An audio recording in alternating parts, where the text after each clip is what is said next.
भरत क्षेत्र के समर्थ आचार्य श्री कुंकुन देव रचित ग्रंथादिरा समयसार पे स्वाध्याय चल रहा है। उसमें जो अधिकार चल रहा है उसका नाम है पुण्य पाप अधिकार। अभी तक जो गाथाएं चली है 145 45 से 150 तक चली है। और 99 नंबर से कलश से 104 नंबर के कलश अमृतचंद्र आचार्य देव के है। उसमें जो बात बताई है, तीन बात थी। शुभ अशुभ भाव, शुभ भाव और शुद्ध भाव यानी वितराग भाव। तो यहाँ कहते आए हैं कि लोक बाग की ये मान्यता रहती है कि जो हिंसा, झूठ, चोरी, कुशील, परिग्रह आदि जो पाप भाव है वो अशुभ भाव है, वो तो बुरा है। लेकिन जो दया, दान, व्रत, तप, भक्ति, पूजा आदि के जो शुभ भाव है वो भले है, वो धर्म है, वो धर्म का कारण है। ऐसी कई लोगों की मान्यता है, विशेष रूप से सब लोग यही मानते हैं। तो दो बात यह है अशुभ भाव और शुभ भाव की। वितराग भाव की तो पहचान किसी को है नहीं। तो यहाँ पे ये समझाना चाहते हैं कि अशुभ भाव जैसे कर्म है, ऐसे शुभ भाव भी कर्म ही है। दोनों एक ही है। अज्ञान से जन्मे हुए दोनों बेटे हैं। तो दोनों एक ही है, संसार के बंधन करने वाले हैं। धर्म कोई अलग चीज है उससे। तो यहाँ पे जो जितनी बात चली है अभी तक इस अधिकार में, उसके निष्कर्ष रूप में कहे तो ये कहना चाहते हैं कि धर्म तो उसे ही कहते हैं कि जिसमें आत्मा के अतीन्द्रिय आनंद का रस का वेदन होता है, उसको धर्म कहा जाता है। जो शुभ और अशुभ भाव है वो तो कर्म का रस है। और जहाँ कर्म का रस आता है, स्वाद आता है, वो तो नियम से जहर रूप स्वाद आता है, कड़वा स्वाद आता है। चाहे अशुभ भाव का होवे या शुभ भाव का होवे, उसका स्वाद तो कड़वा है, जहरीला है। जो शुद्ध की अपेक्षा दोनों को जहर का है। अशुभ और शुभ की बात करेंगे तो अशुभ से शुभ भला है ऐसा कहेंगे, लेकिन दोनों संसार मार्ग में रहते हैं। लेकिन जब मोक्ष मार्ग की बात आती है तो शुद्ध भाव, वितराग भाव की, धर्म की बात आती है तो शुभ और अशुभ दोनों को जहर कहा जाता है। तो अशुभ भाव तीव्र जहर है और शुभ भाव है वो मंद जहर है। किंतु दोनों है तो जहर ही है। इसीलिए दोनों का ही मोक्ष मार्ग में शुभ और अशुभ दोनों भाव का निषेध किया जाता है। और एक शुद्ध आत्मा जो है अपनी, उसमें लीनता करने से, उसका ज्ञान श्रद्धान करके उसमें लीनता करने से जो स्वाद आता है वो अमृत का स्वाद आता है। वही धर्म है। इतना अभी तक चला है। मतलब एक लाइन में कहना हो तो ऐसा कह सकते हैं कि जो ज्ञान होता है, आत्मज्ञान होता है, वही धर्म होता है। तो ये 150 नंबर भी गाथा और अंत में 103 और 104 नंबर के कलश में इतनी बात चली थी। तो जो ये कलश है उसके बाद में बनारसी दास जी ने भी इसी बात को इस प्रकार समझाया था। उन्होंने ऐसे बात उठाई थी कि शिष्य तो कहता है कि स्वामी, आपने शुभ और अशुभ दोनों कार्यों का निषेध कर दिया। दोनों कर्म बन के है, जहर है, ऐसा कह के आपने दोनों भावों का निषेध कर दिया। अब शिष्य ऐसा कहता है कि मेरे मन में तो यह संशय उत्पन्न होता है कि मोक्ष की साधना करने वाले जो जीव होते हैं, श्रावक होते हैं, साधु होते हैं, उनकी अवस्था तो अवलंबन से रहित होती नहीं है। कुछ ना कुछ उनको अवलंबन तो चाहिए। मतलब कि श्रावक और मुनिराज का अवलंबन तो, वह शुभ भाव तो प्रवृत्ति नहीं अशुभ भाव में थे, तो उनका अवलंबन तो शुभ भाव ही रहा। और आपने तो अशुभ की तरह शुभ भाव का भी निषेध कर दिया। तो फिर जब उसको, उनको, श्रावकों को और साधुओं को जब शुभ भाव का अवलंबन रहता है तो आप उसका निषेध क्यों करते हो? ऐसा शिष्य के मन में प्रश्न आता है। वो बनारसी दास जी ने उनके 8 नंबर के छंद में, इस अधिकार के 8 नंबर के छंद में रखा है। तो उनको उत्तर में कहते हैं, गुरु कहते हैं कि कर्मों का नाश करने वाला तो एक आत्मा का अनुभव है। जो श्रावक होता है, साधु होता है, वो तो कर्म का नाश करके कर्म रहित जो मोक्ष अवस्था है उसको प्राप्त करना चाहता है। तो कर्मों का नाश करने वाला कौन सा भाव है? तो वो तो अपने आत्मा का अनुभव का जो भाव आता है, वो भाव से कर्म का नाश होता है। तो जो ज्ञानी श्रावक होता है या ज्ञानी मुनिराज होते हैं, उनका तो निरंतर यही अभ्यास रहता है कि आत्मा का अनुभव करना, और उनसे बाहर निकलते नहीं है। उनका तो एक ही काम होता है मुनि साधु भगवंतों का, कि आत्मा का ज्ञान और आत्मा का ध्यान, यही उनका अवलंबन रहता है। ये जो संसारिक आदि व्याधि उपाधि है, उससे रहित जो भाव होता है, आत्मज्ञान आत्म अनुभव, जिसको निर्विकल्प समाधि रूप भाव भी कह सकते हैं, वह भाव ही शिव रूप है, मोक्ष स्वरूप है, कल्याण स्वरूप है। और उसी भाव से आत्मा की कल्याण होती है, आत्मा का कल्याण होता है। इसके अलावा जो कोई भी भाव हो, चाहे अशुभ भाव होए चाहे शुभ भाव हो, दोनों को बनारसी दास जी ने दौड़ धूप कहा है। मतलब खाली क्रियाकांड में उसको डाल दिया है, उसको पुद्गल की परछाई कह दी है, और पुद्गल का परिणमन है ऐसा कह दिया है। क्योंकि अशुभ और शुभ भाव से आत्मा का कभी कल्याण नहीं होता। तो इस प्रकार से अपने इतनी बात चली थी 150 नंबर की गाथा तक, और बाद में 103 104 नंबर के कलश से अमृत चंद्र आचार्य के श्लोक थे, उनमें ये सिद्ध किया था कि मुक्ति का हेतु मात्र एक ज्ञान ही होता है, इतना सिद्ध किया था। इसके लिए ज्ञान मात्र से ही आत्मा की मुक्ति होती है, और कर्मों का अभाव होता है, संसार का भी अभाव होता है, इतनी बात चली थी। आज अपने 151 से 154 नंबर तक की गाथाएं, चार गाथाएं चलेगी, उसमें इसी बात की पुष्टि करेंगे कि एक ज्ञान मात्र ही धर्म का हेतु है, धर्म का कारण है, और ज्ञान मात्र से ही संसार का अभाव होता है, कर्मों का अभाव होता है, और उसको मोक्ष मिलता है, मुक्ति मिलती है। उसी बात को अपने आज चार गाथा में, और एक कलश भी आएगा, दो कलश आएंगे बीच में, उसमें यही बात को पुष्ट करेंगे। तो उसमें पहले अपने 151 नंबर की गाथा जो है कुनकुन आचार्य देव की प्राकृत में, उसका हिंदी अनुवाद है जो मैंने भेजा है, उसको मैं पढ़ता हूँ कि गाथा में 151 नंबर की गाथा में क्या कहते हैं। वो कहते हैं, परमार्थ है, हे ज्ञानमय, हे समय, शुद्ध, मुनि, केवली, इसमें रहे थीर, अचल, जो निर्वाण पावे वे मुनि। क्या कहते हैं देखो, गाथा गाथार्थ इस प्रकार से है कि जो निश्चय से परमार्थ है, समय है, शुद्ध है, केवली है, मुनि है, ज्ञानी है, ऐसा जो अपना स्वभाव है, ऐसे स्वभाव में जो स्थित होते हैं मुनिराज, साधु भगवान, साधु जन, वो निर्वाण को प्राप्त करते हैं। इतना 151 नंबर की गाथा में उन्होंने कहा, और गाथार्थ इस प्रकार से उसका हुआ। तो देखो अभी उसको थोड़ा विशेष रूप से गाथार्थ को लेवे, तो इसमें आचार्य भगवान दो बात कहना चाहते हैं। इसमें पहली बात तो ये बताना चाहते हैं कि जो परमार्थ ज्ञान में है, समय है, शुद्ध है, मुनि है, केवली है, वो जो बात कहा, ये जब नाम दिए, वो ज्ञान स्वभाव के लिए ही वो सब विशेषण दिए हैं। तो एक तो बात ये कही कि ज्ञान स्वभाव, यानी ज्ञानी की बात की है, ज्ञानी को ये उपनाम दिए है। और दूसरी बात करते हुए उन्होंने कहा कि जो ऐसे ज्ञान स्वभावी आत्मा में स्थित रहते हैं, वो मुनिराज निर्वाण की प्राप्ति करते हैं। तो 151 नंबरी गाथा में इतना बताया है। मतलब ये गाथा का तात्पर्य इतना कह सकते हैं कि जो अपना त्रिकाली ध्रुव स्वभाव है, उसको भी भगवान आत्मा कहते हैं। उसकी जो अनुभूति होती है, तो अनुभूति के साथ में उसमें अपने स्वभाव में ज्ञानी पुरुष का अपनापन स्थापित होता है, वह स्वभाव को ही अपना मानता है, निज रूप मानता है, उसमें ही रम जाते हैं, जम जाते हैं। ऐसे मुनिराज अनंत आनंदमय जो दशा होती है, ऐसी मुक्त दशा को, दशा की प्राप्ति करते हैं। इतना तो कुनकुन आचार्य ने गाथा में समझाया। देखो अमृत चंद्र आचार्य देव ये गाथा का भाव अपनी भाषा में, अपनी तकनीक से उसको समझा रहे हैं, यही बात को।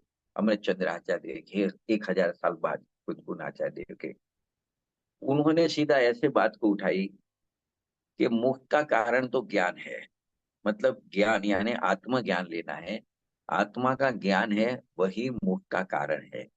उसका कारण भी बताया, ज्ञान को क्यों मोक्ष का कारण कहते हैं। बात तो यही चल रही है, ज्ञान को ही धर्म की, आत्मज्ञान हुआ, आत्मानुभूति, उसको ही धर्म कहते हैं, उससे ही मुक्ति मिलती है।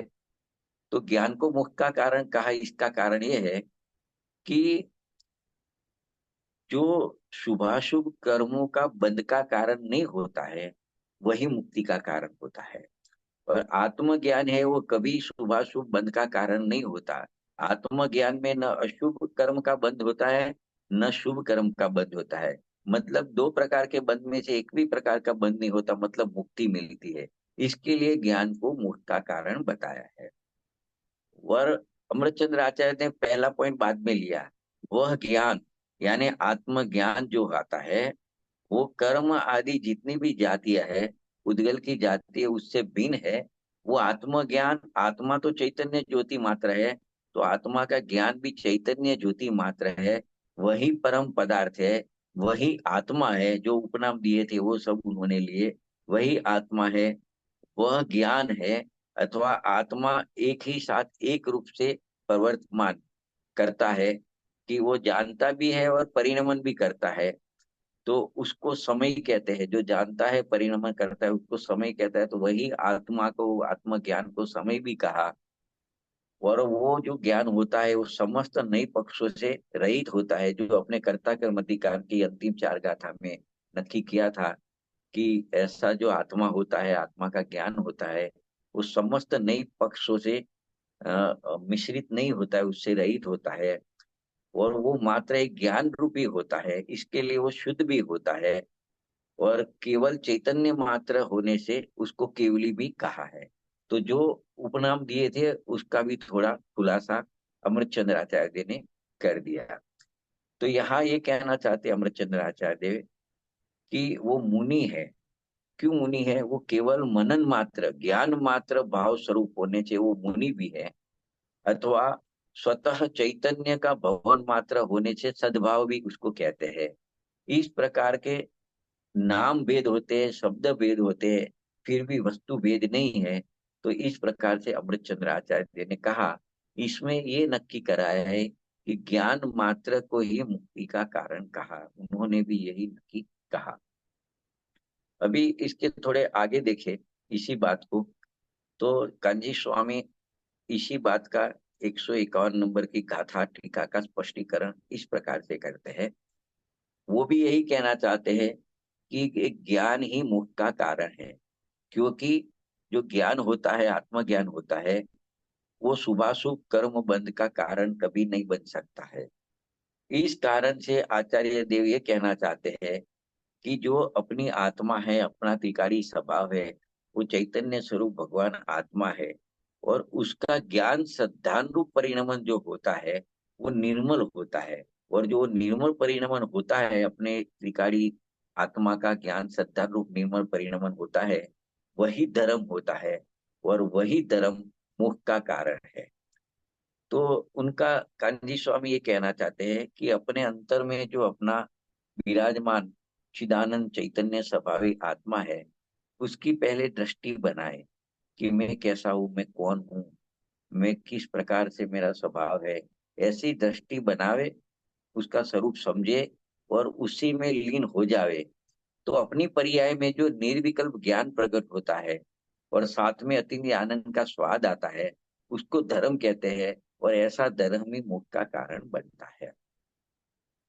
फिर उन्होंने थोड़ा खुलासा किया कि जब ज्ञानी जीव को साधक दशा में ऐसा धर्म प्रकट हो जाता है, आत्मा का ज्ञान सद्दान हो जाता है, अतीन्द्रिय आनंद का स्वाद आता है, फिर भी उनकी अधूरी दशा है, तो उनको जो और अपने भगवान है, 24 तीर्थंकर है, उनकी भक्ति पूजा, उनकी जहाँ जहाँ प्रतिमा है वहां यात्रा आदि का शुभ भाव आता है। ऐसे ज्ञानी धर्मात्मा को ये सब शुभ भाव आते हैं। परंतु अपनी श्रद्धा में तो वो शुभ राग को, शुभ भाव को है ही जानते हैं। अपना एक त्रिकारी स्वभाव है, उसको ही उपाधि जानते हैं और उसी में लीन रहने का प्रयत्न करते हैं। और जो जो शुभ भाव आते हैं वो शुभ भाव का, शुभ राग का भी त्याग करने का पुरुषार्थ करते हैं। उनको अशुभ राग से बचने के लिए शुद्ध में नहीं जा सकते हैं और अशुभ भाव में जाना नहीं है, तो अशुभ भाव से बचने के लिए शुभ भाव में प्रभुत्व दिखाई देते हैं। लेकिन उनकी श्रद्धा तो यही काम कर रही है कि ये जो शुभ भाव है वो राग रूप है, बंध का कारण है, वो है ही है। और आत्मा के आश्रय से जितने वितरागी परिणाम हुआ है, शुद्ध परिणाम हुआ है, वो ही मेरा धर्म है। और वो बढ़ता बढ़ता पूर्णता को प्राप्त होता है। और वही धर्म भाव ही एक आदरणीय योग्य है। बाकी शुभ राग को आदरण करने योग्य नहीं है, वो है ऐसा। वो अंदर ज्ञान श्रद्धा में रखते हैं, शुभ राग में रहते हुए भी ज्ञान श्रद्धा इस प्रकार का रखते हैं। तो देखो, ये पूरी बात मोक्ष का कारण क्या है जो धर्म कहा, तो उसको अस्ति नास्ति से दो परिभाषा आई अभी तक।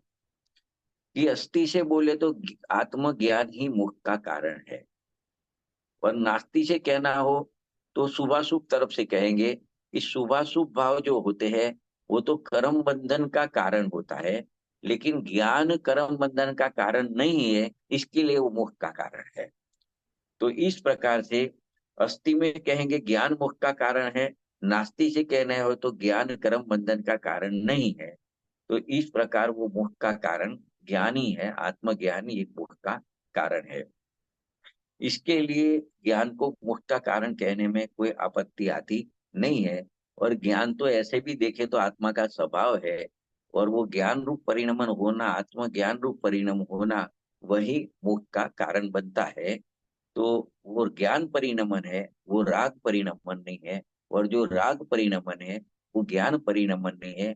दोनों भिन्न भिन्न परिणमन साधक दशा में चलते हैं। तो ज्ञान परिणमन को धर्म मानते हैं और उससे मोक्ष होता है। और राग परिणमन जितना भी उनको राग बचा है उसको कर्म बंध का कारण मानते हैं और उसको दूर करने का प्रयत्न करते हैं। तो इससे ये सब कहने का मतलब क्या है कि जिनवाणी में कहीं ऐसे कथन मिल जाएंगे कि ज्ञानी धर्मात्मा पूजा करते हैं, व्रत करते हैं, भक्ति करते हैं, मतलब शुभ भाव रूप प्रवर्तन करते हैं, तो उसकी अपेक्षा समझनी चाहिए कि वो स्वभाव में लीन स्थिर नहीं हो सकते, अशुभ भाव में जाना नहीं है। तो अशुभ भाव से बचने के लिए शुभ भाव रूप प्रवृत्ति दिखाई देती है, लेकिन श्रद्धा में तो उसको ही जानते हैं।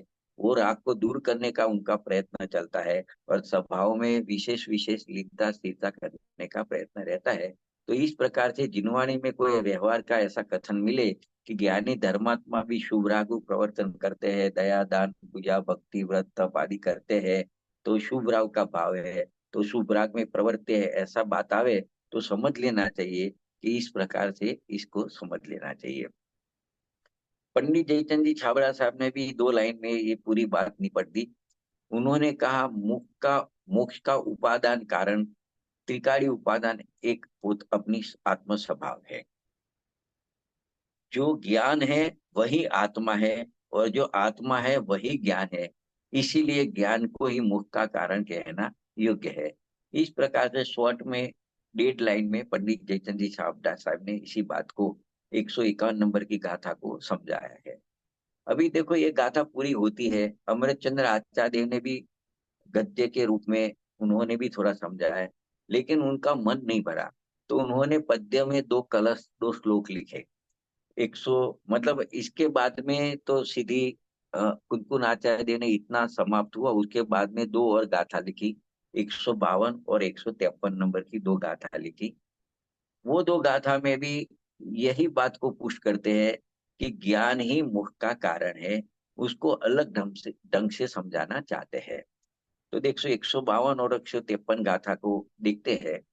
उन्होंने 152 गाथा में कुनकुन आचार्य ने ये कहा कि परमार्थ से हो दूर, पर तप करे, व्रत धारण करे, वो सब बाल तप है, बाल व्रत है, वृषभादि सब जीनवर कहे। मतलब देखो 152 गाथा में कुनकुन आचार्य क्या कहना चाहते हैं कि जो जीव परमार्थ में स्थिर नहीं हो सकते, ज्ञानी की बात है कि ज्ञानी धर्मात्मा अपने परमार्थ यानी अपने त्रिकाली स्वभाव में लीन नहीं हो सकते, स्थिर नहीं हो सकते।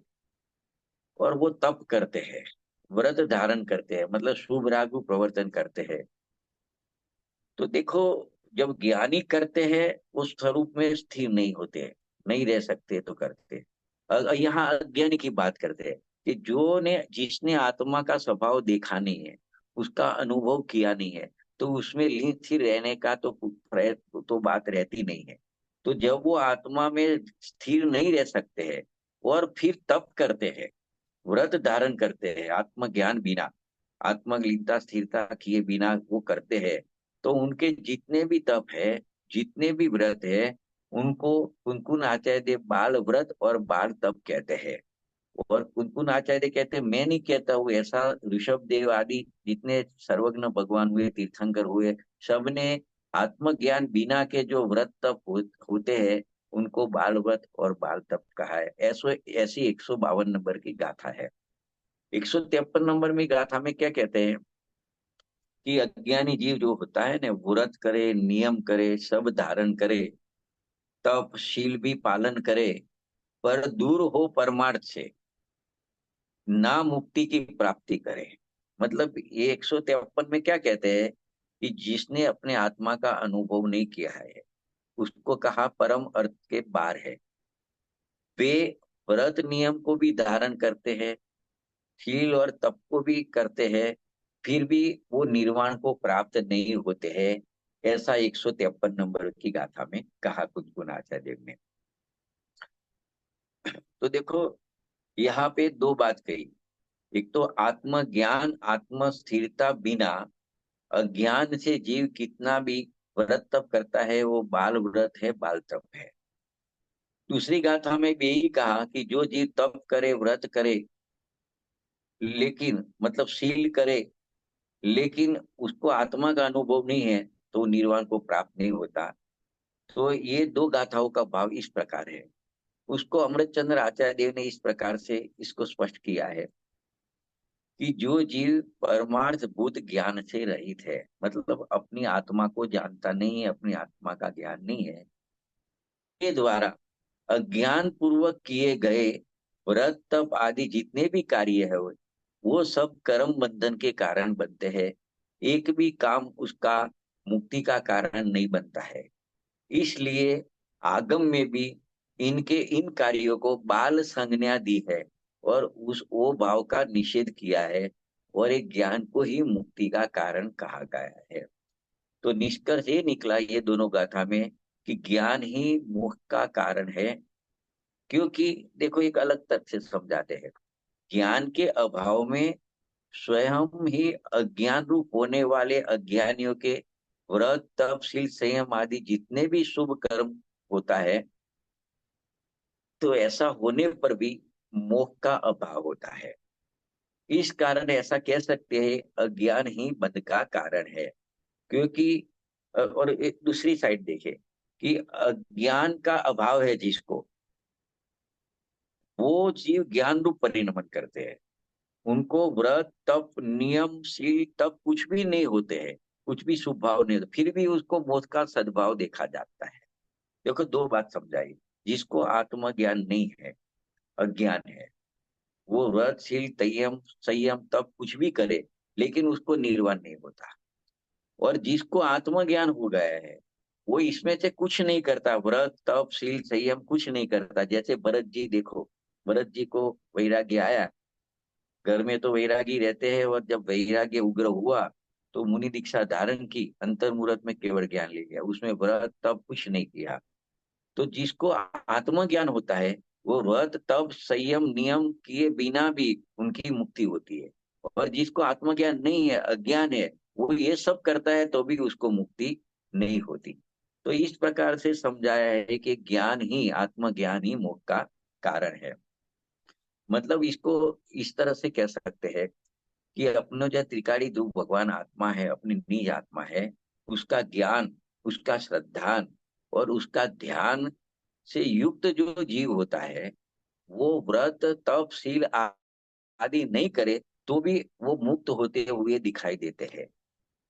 तो आत्मा के ज्ञान श्रद्धान और ध्यान से जो रहित होता है, अज्ञानी होता है, वो व्रत नियम का पालन करता है, तो भी उसको मुक्ति नहीं मिलती। इस कारण से ये दो तर्क से समझ सकते हैं कि आत्मा का ज्ञान श्रद्धान और ध्यान रूप आत्मज्ञान ही मुक्ति का एकमात्र कारण है। तो देखो, यहाँ एक संभावना प्रश्न के रूप में हो सकती है कि जब ऐसा कहा कि आत्मज्ञान श्रद्धान और ध्यान के सद्भाव में ज्ञानी जीव को, ज्ञानी पुरुष को व्रत नियम शील तप आदि कुछ नहीं होता तो भी मुक्ति होती है, तो एक शंका होती है शिष्य को कि जब ये व्रत तप शील संयम आदि का पालन नहीं करे तो फिर विषय व्यापार में प्रवर्तन करेगा। पूर्ण लीनता तो आई नहीं है, तो विषय कषाय में प्रवर्तन करेगा, बराबर है। तो फिर उसको मुक्ति कैसे होगी? तो यहाँ ये कहना चाहते हैं कि जिसको आत्मज्ञान होता है उस उसकी कभी भी विषय और कषाय में, उसके व्यापार में प्रवृत्ति रूप पाप उसको कभी नहीं होता, क्योंकि व्रत नियम आदि और वो जो विषय कषाय है उसका व्यापार का जब त्याग होता है, उसका नाम ही व्रत नियमशील है। वो जीव नियम से स्वभाव में रत होता है। तो इसको ये कहना है कि अगर वो व्रत नियम संयम नहीं करेगा तो फिर वो तो पाप में प्रवृत्ति करेगा। तो उसको समझाते हैं कि तेरा ये कहना ठीक नहीं है, क्योंकि जो अपना आत्म ज्ञान श्रद्धान और ध्यान लिया उसको निर्विकल्प त्रिगुप्ती समाधि कहते हैं। तो वो वेद ज्ञान सहित जीवों को ही ऐसा निर्विकल्प त्रिगुप्ती समाधि रूप वेद ज्ञान होता है। तो ये वेद ज्ञान के समय में न मन न वचन न काय का शुभ भाव व्यापार चलता है। तो जब शुभ भाव का व्यापार ही नहीं चलता है, जिसको परंपरा से व्यवहार से मुक्ति का कारण कहा है, तो जब निर्विकल्प समाधि में जीव रहता है तो शुभ राग का व्यापार भी नहीं चलता है। तो फिर अशुभ राग की जो बात है, विषय कसाय रूप प्रवर्तन है, वो तो उसके जीवन में होने का प्रश्न होता ही नहीं है। क्योंकि हम ज्ञानी पुरुषों को जो मुक्ति का कारण बताते हैं वो तो निर्विकल्प ज्ञान ध्यान है, उसको मुक्ति का कारण बताते हैं। और जब निर्विकल्प आत्म ज्ञान ध्यान होता है जिस समय, उस समय तो शुभ राग की बुद्धि पूर्वक नहीं होता है, तो अशुभ राग में प्रवर्तन करने का तो प्रश्न होता नहीं है। उसको जैसे यहाँ पे एक दृष्टांत देके समझाया है कि जिस प्रकार चावल होता है उसके ऊपर छिलका होता है। अभी जब चावल के ऊपर वो लाल कण रहते हैं, मतलब पॉलिश करते हैं, तो चावल के ऊपर सफेदी के ऊपर लाल कण निकल जाते हैं। तो यहाँ कहना चाहते हैं जिसने लाल कण को निकाल दिया उसको ऊपर का छिलका तो निकाल ही दिया पहले, वो तो रहता ही नहीं है। क्योंकि जब छिलका निकलता है तब अंदर का चावल निकलता है और फिर वो लाल कण होता है वो साफ होता है। तो यहाँ पे कहना चाहते हैं कि चावल के अंतरंग में जो लाल कण चले जाता है पॉलिश से, तो बाहर का छिलका रहने का तो प्रश्न नहीं है।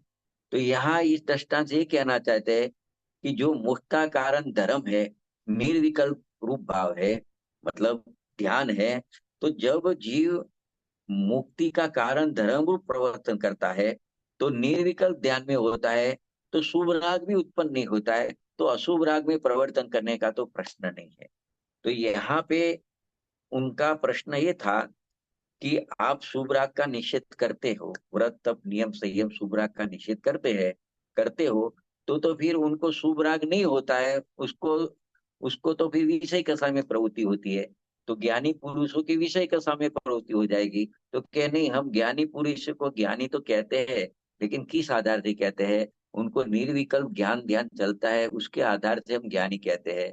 और जब जिस समय में निर्विकल्प ज्ञान ध्यान रहता है तब जो परंपरा से व्यवहार से मुक्ति का कारण है, ऐसा शुभ राग भी नहीं आता, तो अशुभ राग होने का तो प्रश्न नहीं है। जिस प्रकार परस्पर विरुद्ध स्वभाव वाला शीतलता और उष्णता लेवे, तो जहां शीतलता होती है वहां उष्णता नहीं होती, और जहां उष्णता होती है वहां शीतलता नहीं होती। इस प्रकार विरुद्ध स्वभाव वाले जहां जहां निर्विकल्प समाधि पूर्वक वेद ज्ञान होता है वहां विषय कसाय रूप व्यापार नहीं होता, और जहां विषय कसाय रूप व्यापार होता है वहां निर्विकल्प समाधि लक्षण वेद ज्ञान नहीं होता। मतलब इसमें से निष्कर्ष ये निकला कि मुक्ति का साक्षात कारण तो शुद्धो उपयोग रूप निर्विकल्प जो दशा है वही मुक्ति का कारण है। और ऐसे शुद्धोपयोग रूप दशा जो चलती है, निर्विकल्प दशा चलती है, तो उसको शुभ उपयोग भी नहीं रहता है, जिसको परंपरा से मुक्ति का कारण भी व्यवहार से कहा है। फिर अशुभ उपयोग रहने का तो उस समय प्रश्न होता ही नहीं है।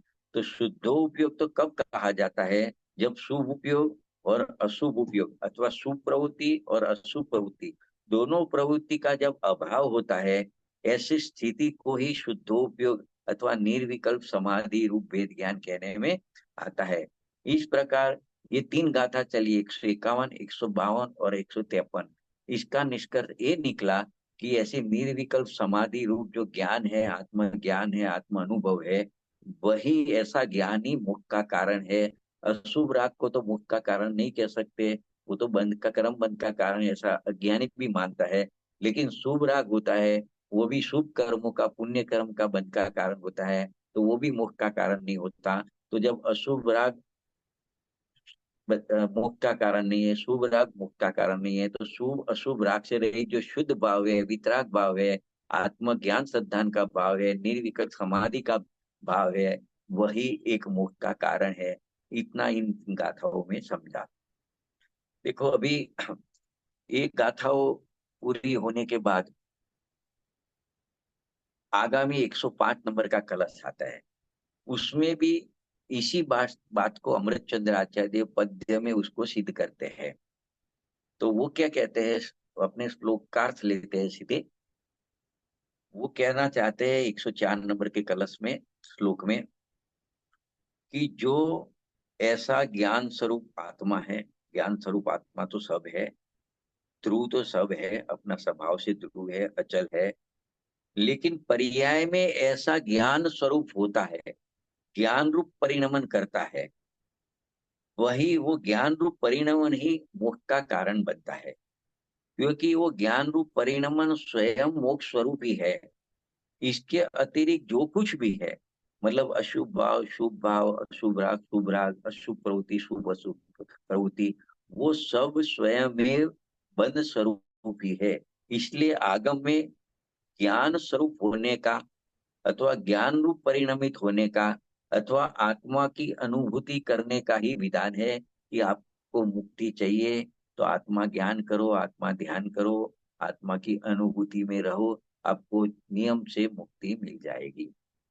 तो मतलब इस कलश में ये कहा कि ज्ञानानंद स्वभावी आत्मा है, उसका अनुभव होता है, वह मुक्त स्वरूप ही है, वही मुक्ति का मार्ग है, उससे ही मुक्ति मिलती है। तो और अस्थि से ऐसा करना, अस्थि से कहा कि ऐसा भाव बंध का कारण नहीं है। इसके लिए पूरे जिनागम में आत्मा का अनुभव करने की प्रेरणा दी है।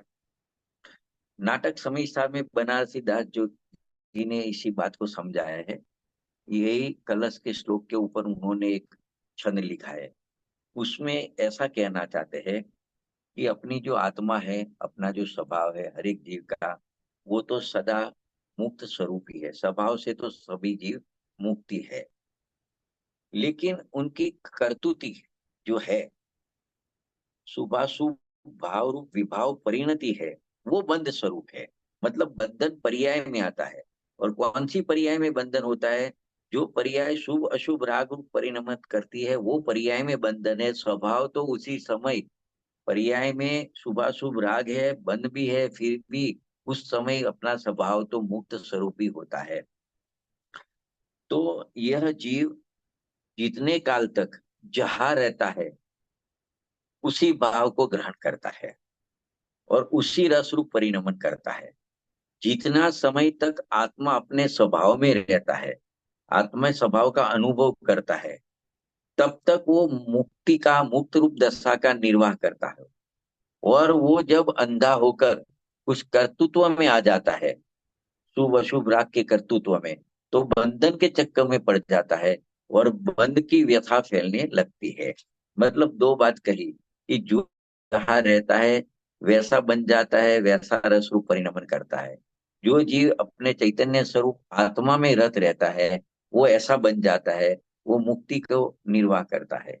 और जो जीव बंध के चक्कर में पड़ता है, मतलब शुभाशुभ राग में परिवर्तन करता है, उन बंध होता है। इस ऐसा कहना है। मतलब तुमख में इस कलश में दो बातें स्पष्ट कर दी कि मुक्ति का मार्ग एकमात्र आत्मा का अनुभव है। शेष सभी जितने भी शुभाशुभ भाव है, पुण्य पाप है, परिणाम है, वो सब बंध का कारण है। तो देखो, इतनी वस्तु स्थिति स्पष्ट कर दी, फिर भी अज्ञानी जन पुण्य भाव की शुभ राह की कामना करते हैं। तो आगे 154 नंबर की गाथा है, उसमें ये कहना चाहते हैं कि जो परमार्थ से बाह्य है, मतलब जिसको परम अर्थ ऐसा अपना आत्मा है, स्वभाव है, उसका अनुभव नहीं है, उसके बाह्य है, जो मोक्ष मग नहीं जानते, जो मोक्ष मार्ग का स्वरूप नहीं जानते हैं, तो वो अज्ञान से भव गमन कारण पुण्य को चाहते हैं। वो जीव अज्ञानी है और अपने अज्ञान भाव से पुण्य को चाहते हैं कि पुण्य करने से मेरे को मोक्ष मार्ग प्रकट हो जाएगा। तो वो मोक्ष मार्ग का भी असली स्वरूप नहीं जानते हैं। देखो, इसका अर्थ इस प्रकार से है, गाथार्थ, जो जीव परमार्थ से बाह्य है, वे मोह के वास्तविक कारण को नहीं जानते हुए अज्ञान से जो संसार कराने वाला है, ऐसे उसी भाव, ऐसे पुण्य भाव को मोक्ष का कारण जानकर पुण्य की इच्छा करते हैं, पुण्य भाव में रत रहते हैं, ऐसा कहना है। तो देखो, उसको और शॉर्ट में और अच्छी तरह से समझे 154 गाथा को। तो कहते हैं, जो जीव परमार्थ से बाह्य है, जिसको अपने आत्मा का अनुभव नहीं हुआ है, अपने स्वभाव को नहीं जानते हैं, वो जीव मुक्ति प्राप्त करने का वास्तविक उपाय नहीं जानते हैं। और जो पुण्य है, संसार परिभ्रमण का कारण है, उसे ही मुक्ति का मार्ग समझकर पुण्य मार्ग में ही चलते रहते हैं, उसे ही अपना लेते हैं और ऐसा समझते हैं कि हम मोक्ष मार्ग में, मुक्ति के मार्ग में चल रही है। लेकिन यहाँ आचार्य भगवान कहते हैं, ऐसे जीवों को कभी भी मुक्ति की प्राप्ति संभव नहीं है। देखो, अमृतचंद्र आचार्य देव ने एक अलग तरीके से इस बात को समझाया है, बहुत अच्छी बात की है उन्होंने। वो क्या कहते हैं, वो मुनिराज जो होते हैं, साधक जीव होते हैं, मोक्ष मार्ग में गमन करने वाले जीव होते हैं, वो क्या कहते हैं कि जिस जीव को मुक्ति प्राप्त करने की अभिलाषा भी है, पहले अज्ञानी की बात लेते हैं, कि जिस जीव को मुक्ति प्राप्त करने की अभिलाषा तो है, और मुक्ति प्राप्त के लिए उन्होंने दीक्षा ली है, और दीक्षा लेने के समय में शुद्धोपयोग यानी सामायिक भी कह सकते हैं, और सामायिक शुद्धोपयोग ऐसा भी कह सकते हैं कि अपने आत्मा में एकाग्र होना, उसको शुद्धोपयोग कहते हैं, सामायिक कहते हैं। तो ऐसा मुनि धर्म को अंगीकार किया था। जब अज्ञानी जीव ने दीक्षा ली थी, उनको मुक्ति चाहती थी, तो उन्होंने दीक्षा ली थी। तो दीक्षा किसे कहते हैं, मुनि दशा किसे कहते हैं, कि शुद्धोपयोग या सामायिक रूप मुनि दशा कहते हैं, कि जिसमें एक अपने त्रिकाली ध्रुव भगवान आत्मा, अपना स्वभाव की एकाग्रता करने की रहती है। तो ऐसी प्रतिज्ञा भी ली थी कि मैं मेरे स्वरूप की एकाग्रता करके, उसका अनुभव करके अनुभव में लीन होएगा। ऐसा ही सामायिक है, वही धर्म है, ऐसा ही शुद्धोपयोग है जो मोक्ष का मार्ग है, ऐसी प्रतिज्ञा ली थी। किंतु अपने पुरुषार्थ की कमजोरी के कारण ऐसी सामायिक, ऐसा शुद्धोपयोग प्राप्त नहीं कर सके। ये मुनिराज फिर भी करते तो है कुछ, क्या करते हैं, जो स्थूल संक्लेश परिणाम है, जो पाप रूप है, वो उसके सब निवृत्त हो गए हैं। लेकिन इससे भी स्थूल, अत्यंत स्थूल, जो पाप परिणाम से कम लेकिन स्थूल है, वैसे विशुद्ध परिणाम यानी शुभ परिणाम में रत रहते हैं, और वो शुभ राग में ही संतुष्ट हो जाते हैं, और ऐसा मान रहे हैं कि हम धर्म कर रहे हैं।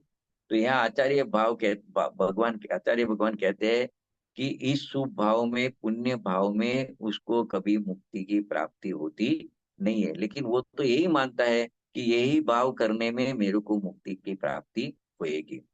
तो ऐसे स्थूल लक्ष्य वाले जो मुनिराज होते हैं, वो अशुभ भावों को और अशुभ कार्यों को छोड़ देते हैं, समस्त अशुभ कर्म कांड को जड़ मूल से लेकिन जड़ मूल से नहीं उखाड़ते।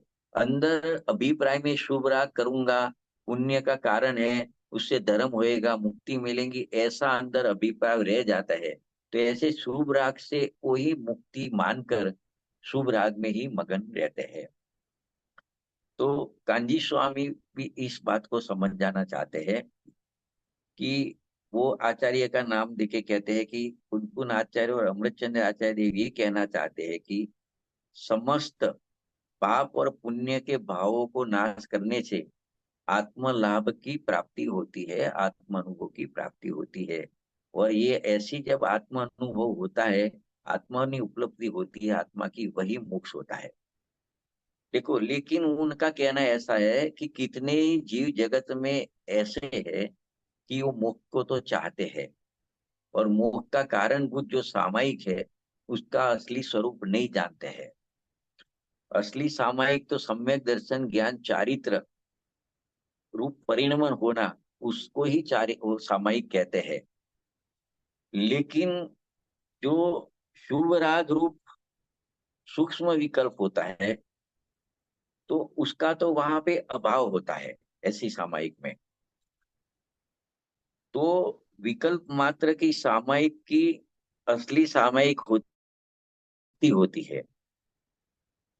तो परमार्थ और आत्मा का अनुभव होना वही असली सामायिक है।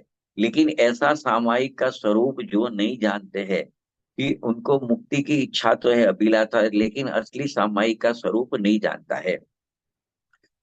तो क्या कहते हैं कि असली सामायिक को सम्यक दर्शन ज्ञान चारित्र रूप भवन होना, परिणमन होना, इस सामायिक। एक तो बात ये हुई। दूसरी बात क्या हुई कि ऐसी सामायिक में अपने स्वभाव के साथ एकाग्रता होती है। अपने स्वभाव को उग्र, एक को ही उग्र बनाते हैं, उससे वितराग भाव आता है, और उसी भाव में अति आनंद रूप परिणमन होता है। तो ऐसी सामायिक ही असली सामायिक है। लेकिन जिस जीव को ऐसी सामायिक की तो खबर नहीं है, और आसन मानकर आसन जमा कर बैठ जाते हैं, और शुभ राग में प्रवृत्ति करते हैं कसाई की मनता की, और वो मानते हैं कि हमारी सामायिक हो गई, तो यहाँ कहते हैं इसकी ये मान्यता मिथ्या है। क्योंकि सामायिक को तो पहले ही कह दिया है कि द्रव्य कर्म भाव कर्म नो कर्म से रहित एक समय सार रूप परिणमन होना ही वही सामायिक है। जो अपने त्रिकारी स्वभाव के आश्रय से ही जो वितराग रूप परिणाम होता है, वही सामायिक होता है। लेकिन अ, राग का अनुसरण करना, भले अशुभ राग छोड़ के शुभ राग का अनुसरण करना, वो खरेखर सामायिक नहीं है। उसको तो कांजी स्वामी कहते हैं वो तो नपुंसकता है, क्योंकि वो पुरुषार्थ ही नहीं है। तो जैसे उन्होंने पाप को छोड़ा है, उसी तरह वो पुण्य को भी छोड़ देवे, शुभ राग को भी छोड़ देवे, और अपने शुद्धात्मा का अनुसरण करे, तो वही सच्चा पुरुषार्थ है, और वही सच्ची सामायिक है, जो मुक्ति का कारण बन जाता है। तो इस प्रकार से यहाँ कहता है कि अज्ञानी शुभ भाव में वर्तता है, इस कारण वह स्थूल लक्ष्य वाला है, क्योंकि सूक्ष्म चैतन्य के लक्ष्य का उसमें अभाव है। ऐसी स्थिति में ऐसे जीव को सामायिक कैसे हो सकती है? भले वह सामायिक करने की प्रतिज्ञा लेकर बैठ जावे, सामायिक करने बैठ भी जावे, नमोकार मंत्र का पाठ करे, पंच परमेष्टि की स्तुति आदि का पाठ करे, पर क्या इससे क्या है? क्योंकि ये सब भाव है, पंच परमेष्टि है, वो तो सब अपनी भगवान आत्मा से भिन्न है। और परद्रव्य का स्मरण करना, उसमें शुभ राग होता है। भले वो वो, वो कसाई की मनता वाला है, लेकिन वो शुभ राग है। और शुभ राग से ज्ञान भवन मात्रा जो सामायिक होती है, वो सामायिक उसको नहीं हो सकती है। तो देखो, यहाँ अशुभ परिणाम को भी स्थूल कहा, और शुभ परिणाम को भी स्थूल कहा, और उसके भिन्न जो आत्मा को जानने वाला परिणाम है, उसको यहाँ पे सूक्ष्म कहा है। तो अशुभ भाव जैसा स्थूल है, वैसा ही शुभ भाव भी स्थूल है। बंद की अपेक्षा देखो तो दोनों समान ही है, क्योंकि अशुभ भाव में पाप बंद होता है, शुभ भाव में पुण्य बंद होता है। तो दोनों बंद के ही कारण है, दोनों एक ही है। मतलब ये पूरी जो चर्चा हुई, उसका तात्पर्य यह निकला कि कर्म क्षय का मूल हेतु, कर्म के क्षय का मूल हेतु तो अपनी निज भगवान आत्मा का ज्ञान श्रद्धा और ध्यान रूप सामायिक अथवा दूसरा नाम दे तो शुद्धो उपयोग कहते हैं। तो शुद्धो उपयोगी है, शुभ अशुभ भाव या शुभ अशुभ उपयोग नहीं है। क्योंकि शुभ अशुभ भाव होता है, शुभ अशुभ उपयोग होता है, वो तो बंध का कारण होता है। तो अज्ञानी जीव इस बात को गहरा से समझते नहीं है और पुण्य भाव को ही, शुभ राग को ही कर्म क्षय का हेतु जानकर उसी में मग्न रहते हैं। तो इस प्रकार से 151 से 154 गाथा समाप्त हुई। इसमें यही सिद्ध किया कि मोह का हेतु, मोह का कारण एक शुद्ध भाव कहो, आत्मानुभूति कहो, आत्मा का दर्शन ज्ञान चारित्र कहो, आत्मा में लीनता निर्विकल्प समाधि कहो, जो वितराग भाव रूप होता है, वही मोह का कारण है। एक नाम में बोले तो आत्मज्ञान ही मोह का कारण है, वही धर्म है। इसके ज्ञानी पुरुषों आत्मज्ञान में निरंतर प्रवृत्त रहते हैं। अज्ञानी जीव ये भूल करते हैं, वो अशुभ राग को तो छोड़ देते हैं बुरा जानकर, लेकिन शुभ राग में प्रवृत्ति करते हैं और ऐसा मान रहे हैं कि मैं धर्म का कार्य कर रहा हूँ, मेरे धर्म हो रहा है और मेरे को मुक्ति हो जाएगी। ये अज्ञानी की भूल है। तो अज्ञानी की क्या भूल है कि आत्मज्ञान बिना जितना व्रत तप नियम संयम शील पालता है, उसको बाल व्रत बाल तप कहा है। इससे उसको आत्मज्ञान बिना कितना भी करे उसकी मुक्ति नहीं मिलती। क्योंकि कोई कोई ज्ञानी ऐसे भी दिखे जाते हैं, उनको आत्मज्ञान तो होता है, बाहर में व्रत तप संयम नियम नहीं होता है, फिर भी उनकी मुक्ति देखी जाती है। इसके लिए नक्की होता है अस्थि से कि आत्मज्ञान रूप परिणमन ही मुक्ति का कारण है। क्योंकि वो कर्म बंध का कारण नहीं है, वो कर्म क्षय का कारण है। इसके लिए आत्मज्ञान से ही मुक्ति होती है। इस प्रकार से अपने 151 से 154 चार गाथा का अभी अपने स्वाध्याय किया। यहाँ पे अपने विराम लेते हैं। आगे 155 नंबर की गाथा चलेगी, उसका विषय क्या है वो देखेंगे आगे। वहां वास्तविक सुख का, मुक्ति का हेतु क्या है वही बता रहे हैं। वो किस प्रकार से वो 154 155 नंबर की गाथा में आएगा, उसकी चर्चा अगले स्वाध्याय में करेंगे।